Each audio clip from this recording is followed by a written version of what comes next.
Welcome दोस्तों, एक बार फिर से स्वागत है आपका हमारे यूट्यूब चैनल टेक जीसीसी पे। आज मैं आपके लिए एक और नया वीडियो। आज हम बात करेंगे जावास्क्रिप्ट के एक और टॉपिक के बारे में। ठीक है, तो चलो प्रोग्राम को शुरू करते हैं। अगर आप हमारे चैनल पे पहली बार आ रहे हो, चैनल को सब्सक्राइब जरूर कर लेना। ठीक है, तो हमने जावास्क्रिप्ट का जो टॉपिक देख रहे हैं कि ES6 में क्लास से पहले क्या यूज़ किया जाता था। कि क्लास तो ES6 में आई है, ठीक है, तो क्लास से पहले क्या यूज़ किया जाता था, कैसे यूज़ किया जाता था, उसका बेनिफिट क्या था, लॉस क्या था, वो देखेंगे आज। ठीक है, तो हमने एक HTML का प्रोग्राम ले रखा है, सिंपल HTML जे वाला। तो उसमें हमने एक जावास्क्रिप्ट की फ़ाइल को ऐड कर रखा है। हमने क्या किया, हमने एक HTML फाइल हमने HTML फाइल को लिया, तो उसको हमने जावास्क्रिप्ट फाइल ऐड की सिंपल। उसमें हमने एक फाइल को ऐड किया। ठीक है, एक इस कोड की एक एक लाइन को देखेंगे हम। तो हमने सबसे पहले एक ऑब्जेक्ट बनाया। क्या बनाया हमने, ऑब्जेक्ट बनाया। उस ऑब्जेक्ट को हमने एक प्रॉपर्टी दी, फर्स्ट नेम की एक प्रॉपर्टी दी, उसको वैल्यू स्टोर कर दी रवि। ठीक है, उसके बाद लास्ट नेम प्रॉपर्टी दी, उसको वैल्यू दी थी हमने श्याम। और एज हमने 28 दी। मतलब एक ऑब्जेक्ट बनाया, उसमें हमने जो 3 प्रॉपर्टीज सेव कर दी हैं। ठीक है, एक फर्स्ट नेम प्रॉपर्टी दे दी, एक लास्ट नेम प्रॉपर्टी दे दी, एक एज दे दी। ठीक है, उसमें हमने एक और क्या किया, उसमें हमने एक और फंक्शन ऐड कर दिया। फंक्शन का नाम क्या है, फुल नेम और ये कॉलन। उसके बाद फंक्शन ऐसे लिखना पड़ता है, क्योंकि जो जावास्क्रिप्ट जो ऑब्जेक्ट के अंदर जब हम कोई फंक्शन लिखते हैं तो ऐसे लिखते हैं।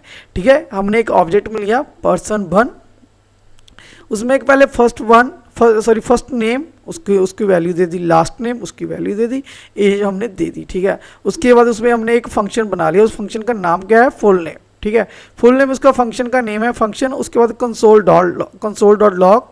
तो जब हम इसको प्रिंट कराना चाहेंगे ना, फर्स्ट नेम जो वाली प्रॉपर्टी को, तो हम क्या लिखेंगे, दिस क्या होता है कि इंटरनल ऑब्जेक्ट होता है। ठीक है, अगर आपने पहले कोई उसकी कोडिंग को प्रोग्रामिंग सीखी हो तो उसको आपको दिस के बारे में पता होगा, आई होप। तो दिस क्या होता है कि इंटरनल ऑब्जेक्ट होता है हर क्लास का। तो हर ऑब्जेक्ट का जो person1 का एक इंटरनल ऑब्जेक्ट होगा, तो उस ऑब्जेक्ट का जो इंटरनल ऑब्जेक्ट होगा, बाय डिफॉल्ट उस ऑब्जेक्ट का नाम क्या होगा, दिस के एक इंटरनल ऑब्जेक्ट है। ठीक है, तो ऑब्जेक्ट इंटरनल एक ऑब्जेक्ट है, object dot dot first name ये वाली वैल्यू प्रिंट कर देगा। ये एक हमने बीच में स्पेस डाली, उसका फिर इंटरनल ऑब्जेक्ट, मतलब इस किसी भी प्रॉपर्टी को हमने यूज़ करना है, फर्स्ट नेम यूज़ करनी है, हमने लास्ट नेम प्रॉपर्टी यूज़ करनी है, हमने एज प्रॉपर्टी यूज़ करनी है, तो हम क्या दिस तो लगाना पड़ेगा। दिस क्या होता है, इंटरनल ऑब्जेक्ट होता है। ठीक है, तो this dot first name, this dot last name. ठीक है, तो इसके बारे में पहले देखेंगे।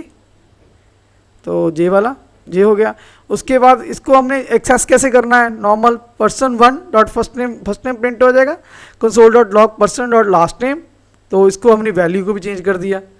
पहले हमने वैल्यू दी थी जहाँ पे 28 आ रही थी, तो जहाँ को हमने एज की वैल्यू, मतलब एज को हमने 90 कर दिया, 28 को हमने क्या कर दिया, 98 कर दिया। तो उसको हम प्रिंट कर देंगे। ठीक है, जब फंक्शन को कॉल कर लिया, तो अभी इसको हम कमेंट बना देते हैं। तो इसको कमेंट बना के हमने किया सेव। ठीक है, तो अभी इसकी आउटपुट देखते हैं। ये देखो, रवि श्याम 90, तो जे वाला आ गया। कि हमने सबसे पहले क्या क्या किया, इसमें क्या क्या हुआ, वैल्यू कैसे प्रिंट आई। तो जे वाला फर्स्ट नेम रवि आ गया, लास्ट नेम श्याम आ गया, और उसके बाद वैल्यू को चेंज कर दिया इसमें person1 डॉट एज में हमने कितनी वैल्यू दी थी, 28 पर, जहाँ पे हमने चेंज कर दिया। इससे पहले हम प्रिंट करा देंगे तो 28 प्रिंट हो जाएगा।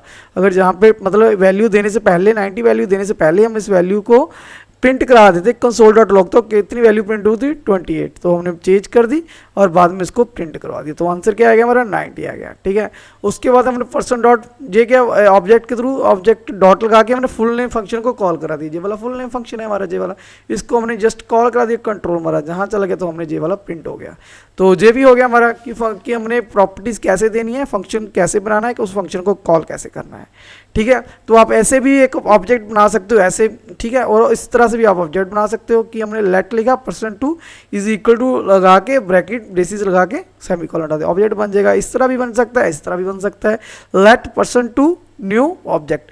मतलब दोनों जो 2 वे से हम इस तरह से भी ऑब्जेक्ट बना सकते हैं, इस तरह से भी, इस तरह से भी। तो हमने जो हमने person1 जो ऑब्जेक्ट बनाया था, उसमें हमने जब ऑब्जेक्ट बना तभी वैल्यू दे दी। ठीक है, पर person2 में हमें बाद में वैल्यू दे रहे हैं, इस तरह भी दे सकते हैं रवि। और फंक्शन दे दिया, फंक्शन ऐसे ऑब्जेक्ट के अंदर भी फंक्शन बन सकता है, इस तरह हम ऑब्जेक्ट के बाहर भी फंक्शन को बना सकते हैं। ठीक है, ऑब्जेक्ट का नाम डॉट हाई फंक्शन, तो उसमें वैल्यू दे दी, जस्ट हमने इसको प्रिंट करवा दिया और कुछ नहीं। ठीक है, तो सिंपल है, कुछ खास नहीं इसमें। ठीक, तो ये देखो हो गया, हेलो आ गया, सारा कुछ हो गया इसमें। ठीक है, तो जो ES6 से पहले था तो जिस तरह से काम होता है, ठीक है, तो बाद में क्लास आई, क्लास तो बाद में देखेंगे नेक्स्ट वीडियो में। तो इससे जो पहले काम चल रहा था ES5 में, तो कैसे चला, ऐसे चल रहा था, बस फंक्शन बनते थे। ठीक है, ऑब्जेक्ट के अंदर हम प्रॉपर्टी देते थे, प्रॉपर्टी में वैल्यूज देते थे, उसके अंदर फंक्शन दे सकते, फंक्शन को कॉल किया जा सकता था, वैल्यू को यूज़ किया जा सकता था। तो आई होप आपको ये समझ लग गया होगा। तो अगले बार नेक्स्ट देखते हैं हम। तो नेक्स्ट हम एक थर्ड है, जहाँ पे हम थर्ड लिखते हैं HTML में, उस फाइल को हम ऐड कर लेते हैं। ठीक है, ठीक है, तो सेव किया हमने। तो थर्ड फाइल में क्या हुआ देखते हैं। इसमें सिंपल, फर्स्ट वन हमने दे दिया, ठीक है, उसको वैल्यू दे दी, लास्ट दे दी, एज दे दी, फंक्शन दे दिया, सेम हमने इसको कॉपी पेस्ट किया। हमने क्या किया, इसको कॉपी पेस्ट किया। तो जहाँ पे हरनूर कौर, उसकी एज दे दी हमने, अभी तो इसकी एज 5 है। ठीक है, तो उसकी एज दे दी 5 हमने दे दी। ठीक है, तो एज को बस इसको प्रिंट करवा दिया, मतलब कि हमें दो सेम उसकी name, first name last name age, मतलब हमने 2 पर्सन की हमने देनी थी, first name last name age. हमें मतलब 2 बार वैल्यू को कॉपी पेस्ट करना पड़ा, पहले इसे लिखना पड़ा और फिर पर्सन 2 में सेम वैल्यू देनी पड़ी। तो इस तरह से हमारा क्या कोड क्या हो गया, ज़्यादा टाइम हमने लिख लिया, तो हमारा प्रोग्राम लेंथी हो गया, हमारा प्रोजेक्ट लेंथी हो गया। इस चीज़ को ओवरकम करने के लिए क्लासेस आए कि चीज़ को रिपीट ना होए। ठीक है, जब कोडिंग में कोई चीज़ रिपीट होती है उसको चीज़ अच्छा नहीं माना जाता, उसको अच्छी प्रैक्टिस नहीं माना जाता जब हम किसी कोड को रिपीट करते हैं। जैसे सेम कोड रिपीट हो रहा है, इसमें first name last name age है, इसमें first name last name age है। ठीक है, तो जब कोड को बार बार अगर हमने एक और पर्सन 3 की हमने फर्स्ट नेम लास्ट नेम निकालना है, तो फिर हमें जो कोड कॉपी पेस्ट करना पड़ेगा, तो 3 टाइम सेम कोड लिखना पड़ जाएगा, तो प्रोग्राम हमारा लेंथी हो जाएगा, कम्प्लेक्स हो जाएगा, तो दिक्कत आएगी और भी कुछ।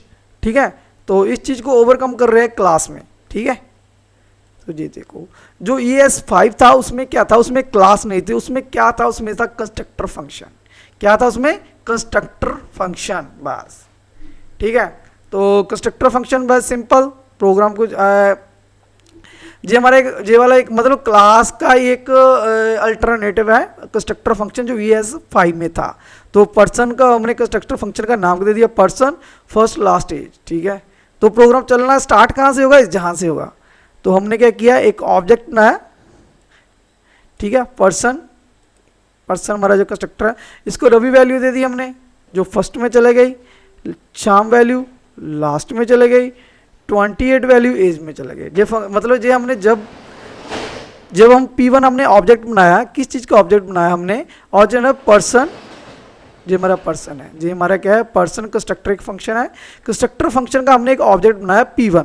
ठीक है, तो जब इसको ऑब्जेक्ट बनाया तो हमने क्या किया, रवि 1 वैल्यू पास कर दी फर्स्ट को, श्याम वैल्यू पास कर दी लास्ट को, 28 वैल्यू हमने पास कर दी एज को, पास दैट्स इट। तो इस फर्स्ट की वैल्यू जो हमने उसके वेरिएबल बना लिए, लोकल वेरिएबल। ठीक है, हमने क्या बना लिए, एक लोकल वेरिएबल बना लिए। तो फर्स्ट वैल्यू एफ नेम में बाय डिफॉल्ट आप कुछ भी नाम दे सकते हो, मैं एफ नेम दिया, एल नेम दिया, आप कुछ भी दे सकते हो। ठीक है, जो भी आपको ठीक लगे वो नाम दे सकते हो, तो इसको डिक्लेयर करना नहीं पड़ता। ठीक है, जैसे आप सी में करते हो, जावा में करते हो। ठीक है, ऐसा डिक्लेयर नहीं करना पड़ता।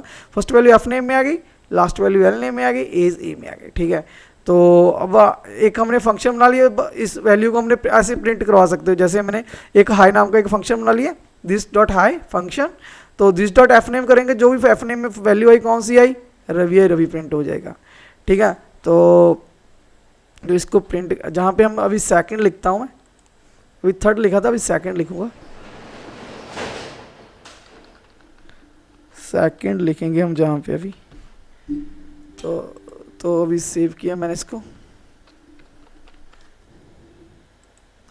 तो ये देखो आ गया, रवि आ गया पूरा। हमने जो ऑब्जेक्ट हमने प्रिंट करवा रहे हैं जहाँ पे हम मतलब ये तो वैल्यू पास कर दी, फंक्शन ले लिया। तो पहले एक P1 ऑब्जेक्ट बनाया तो उसको जे वैल्यू पास की, P2 ऑब्जेक्ट बनाया उसको हरनूर कौर 28, इसकी वैल्यू 5 देते हैं। ठीक है, मतलब इसकी वैल्यू हमने एक P1 ऑब्जेक्ट बनाया तो उसकी हमने जे वैल्यू दे दी, P2 ऑब्जेक्ट बनाया जे वाली वैल्यू दे दी। अगर हम तीसरे पर्सन की value first time last time age करना चाहते हैं, सिंपल उसका ऑब्जेक्ट बन जाएगा। ठीक है, तो हमें ये वाला कोड बार बार रिपीट करने की ज़रूरत नहीं पड़ेगी, हमें ये वाला कोड बार बार रिपीट करने की ज़रूरत नहीं पड़ेगी। बस यही प्रॉब्लम को सॉल्व करती है क्लास। ठीक है, कि कोड को रिपीट नहीं किया जाता। जब कोड को रिपीट किया जाएगा तो उसको एक अच्छी प्रैक्टिस नहीं किए कह सकते हैं हम। ठीक है, तो अगर हमने P3 बनाना है एक ऑब्जेक्ट, तो हम उसमें भी हम कोई और नाम फर्स्ट टाइम लास्ट टाइम के एज को प्रिंट करवा सकते हैं। ठीक है, तो हमने कंसिडर्ड P2 को वैल्यू प्रिंट कराएंगे, वो हरनूर कौर आ जाएगा। ठीक है, P1 इस तरह P1 को भी प्रिंट करा सकते हैं, P2 को भी। तो हम अभी P1 को कर रहे हैं, तो कॉपी कर रहे हैं इसको, तो P2 को भी, तो जहाँ पे हम तो